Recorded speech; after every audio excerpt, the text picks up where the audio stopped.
What's good, YouTube? Carfight King here, Aqua Life, baby. Yo, so one of my subscribers was like, yo, do you got any advice for Aqua Force? Because I'm having trouble with some bad matchups. And I was like, bruh, I got you. So, I'm going to just talk about what are the bad matchups and how to counter them. It's more of a summary. I might get into how to beat them more specifically, in another video, but this one's more of a summary of them. So, let's get into the bad matchups. Alright, so the bad matchups are definitely Eradicators, Narukami. 714 got them a lot more retiring power, so it's a lot harder to keep a consistent field against them. Dauntless Reverse, I know the entire Kagero clan, but definitely Dauntless Reverse because, with his limit break, if he drive checks anything grade 1 or above, he's blowing up a grade 1 or less on your side of the field. So our boosters are going to go. And you have Gatling Claw, you have Kimnara, you have Heat Nails and Berserk Dragons and things like that. So it's just that, but definitely Dauntless Reverse himself is a problem.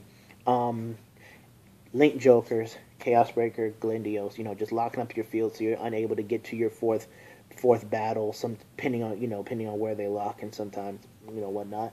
So definitely, definitely another hard matchup.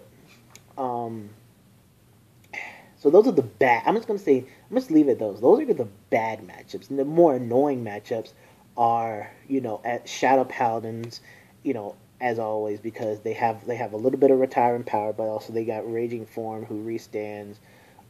They're going to get Drag Ruler who deals you damage, and they have, an unflip engine with Blaster Dark, Revenger, and consistency with recalling things. So there's that. Gold Paladins are annoying just because if you poke at their rear guards, they're just going to bring them back, through skills and stuff. So that's always annoying. Minerva, she's just annoying if she double crits you. She's just annoying. Oh, forgot to mention 13k bodies. 13k bodies I should have probably mentioned them, but they're not necessarily a bad matchup for Aqua Force. They're more or less, to me, an annoying matchup because I have to commit a little bit extra to have my poke attacks hit them. I mean, otherwise they're not as bad as I thought. Now, obviously, if you're making 16k rolls and your opponent instead of dropping 10 is dropping 5, yes, that gets annoying. But 13k bodies is always a problem for pretty much any clan to me. So there's that. Nubatamas is definitely an annoying matchup especially if you haven't played them before. I mean, when I first started playing them, like I misguarded a lot. I wasn't paying attention to my hand versus my opponent's hand, so it was kind of tough. But Nubatama is a deck where it's not that good, but if you don't play against it a lot, then you are bound to make a mistake or two here and there that could cost you the game because they're a rogue deck that is just annoying because they drop your hand. So definitely watch out for Nubatamas. So yeah, those are really just the bad matchups and the more annoying matchups. Now let's get into how to counter some of those matchups. I'm gonna start off with Link Jokers. I play Link Jokers. It's my second favorite clan. I love them so much. With Link Jokers, now with the locking everything, like some people are like, oh, don't commit to your field, don't do this or this. Well, the thing is that Link Jokers don't work until late game. They're a late game deck, so they have a pretty weak early game. Mid game, they're average at best, depending on what they have. If they have Mobius Breath, then that could be pretty good. But other than that, it's and then late game, they start locking up your stuff. That's where their real power is. So, my strategy generally versus Link Joker when I play against my brother or somebody in tournaments is that I don't fear the break ride. I never fear limit breaks, but I try to push them to 4 damage as fast as I can. Like if they're sitting on Chaos Breaker and not break riding, then that's cool because they're gonna waste Counterblast to lock, and they don't have as much soul. So I can pop some. I can push them to 4, take out some rear guards along the way, and force them to play a little bit outside of their comfort zone. If they're on infinite zero, then I can probably see if I can force an early a premature break ride with my field not fully committed yet. Um, but if your field is fully committed, their field is pretty good, and they break ride and lock your stuff up, there's nothing you can do. But what you do want to do is make sure that at least in your hand you can try and have cards are that you're able to call out so you can reach your fourth battle, so you can get to so you can unlock your Vanguard skill and whatnot. But more or less, if you're playing with Maelstrom Reverse and you're playing stands like me, it's a bit harder. So you're gonna have to change it up. Like maybe not commit another column, just have two columns and play off of those, and then when you're ready, get that third column out. But if it's Tetra Drive, make your columns and then swing with him because you could just throw crits and stuff on him. So definitely, Link Jokers is a tough matchup, but that's pretty much how I counter it. Depending on what they're doing, I want to push them to 4 damage. I want them to break right early, and then I want to pressure them, after their break right and before it. So you just want to keep up the constant pressure because they don't deal too well with pressure unless they're hitting draw triggers, of course. Let's get into another one. Another one is Eradicators. I play against my brother a ton. He's a pretty good Eradicator player. He now against you're going to mostly be facing against Tempest Bolt, Descendant, Ignition, and Gauntlet, whatever. But pretty much the main gist of it is they're going to retire stuff. Linchu, since we're going to be playing Eric for a while, with Eric, you can, if you have your grade 3 and stuff in hand, then you don't need Eric. You can just be like, okay, go ahead and retire Eric. That way you can save some guard in your hand. If not, try and block Linchu and then get off your grade 3 search so he can't do anything then. But remember, he gets rid of grade 1s or less, so you might want to be careful of which grade 1s you commit and when. Then you have like OA. If you see OA before a grade 3 ride, don't try not to call any front row out, because when they ride the grade 3, they're just going to push OA into the soul and pop it. So you want to just be mindful of what they have on their field pre-grade 3. And then Ignition, when they ride him, they kind of want to blow up too. You can't really stop that.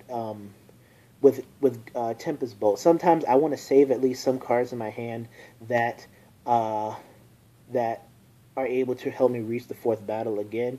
But I'm not scared of his limit break, because once they use his limit break, they're almost out of counterblast to use, and so then you can just replenish your field and continue your pressure. So like I said, I want to pressure them into using the skill, and then after they use the skill, bring out more pressure if possible. So that's how I play generally against Tempest. But it definitely is a hard matchup to play against, especially if they're hitting triggers, if they're consistently retiring things. They're getting their chill O's off and whatnot, and maybe Lawrence Force and whatnot. So definitely that. But again, don't be afraid of their limit breaks, and be mindful of what you play. Like probably not play too many titles at once. Save some Basils in your hand. Have Diamantes. That's why I don't like to just play title in Tetra Drive. I like to play as many things that's help me reach the 4th battle as possible. Wheel Assault, again, he makes a heavy counterblast deck even heavier, but you want to save him as a real last resort. So there's that. Let's get into another one. All right, for Dauntless Reverse. Dauntless Reverse is extremely tough. The 13k body is just one thing, but just him able to drive check grade 1 or higher and blow up your grade 1s and stuff makes it a really, really tough matchup. So you do want to pressure with your columns here, but again, they have Gatling Claw, they have Kimnara, they have Heat Nail, they have Berserk. Some Dauntless Reverse decks mix in Novell, so they'll have Novell and the Novell Critic. So they do have things to retire your stuff with, and so what you're just going to have to, now their retiring is pretty slow, and they have to be very mindful of their counterblast, so you can rush them. Like for me with Kagero decks, because they're a slower paced deck that's just like a heavy hitter, I like to rush them. Like when I played against Novell in the finals of my tournament, I pretty much try to rush him from grade 1, grade 2 on, and Tile Assault and everything just came in handy so well. Just call it a trigger behind Tile Assault, swing 9 at the Vanguard, restand, swing 9 again. pressure them so that they'll break right early, and it's like, okay, I'll take the hits from the break ride, and then their hand will be depleted, and then you'll just be able to make that final push on your turn. So pretty much it's a race against them to me. Don't let them linger around for too long, because then they can build up advantages, and then they're going to start hitting you hard. But Dauntless Reverse, when he retires, he retires your stuff. Just make sure that you're able to call stuff out. Maybe some stuff, maybe a trigger instead of a 1K or whatever, because sometimes they're not really reluctant to do that. But certain situations call for certain plays. So there's that. Uh, so yeah, that's how you pretty. So that's how pretty much I counter the bad matchups. Is just you know pushing them to pushing them to their late game skills as fast as I can, and then they get rid of what I have on the field, and then I replenish it with things that still allow me to reach the fourth battle, either more effectively, just as effectively, or a little bit less effectively, but still able to get the job done. So that's pretty much how I do that. Against like the more annoying decks, um, just read up on them, know what they do, and guard smart, because they're not hard to beat, of course, unless they're hitting triggers out the wazoo.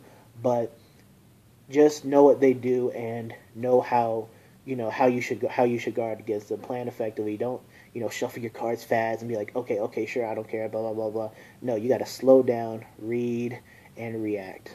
That's what you do. But yeah, hope this video helped guys. I'll probably make a bit more in-depth video later on. So I'm about to finish studying for my exam tomorrow, and I'll catch y'all later. Cardfight King, Aqua Life, baby, and I'm out.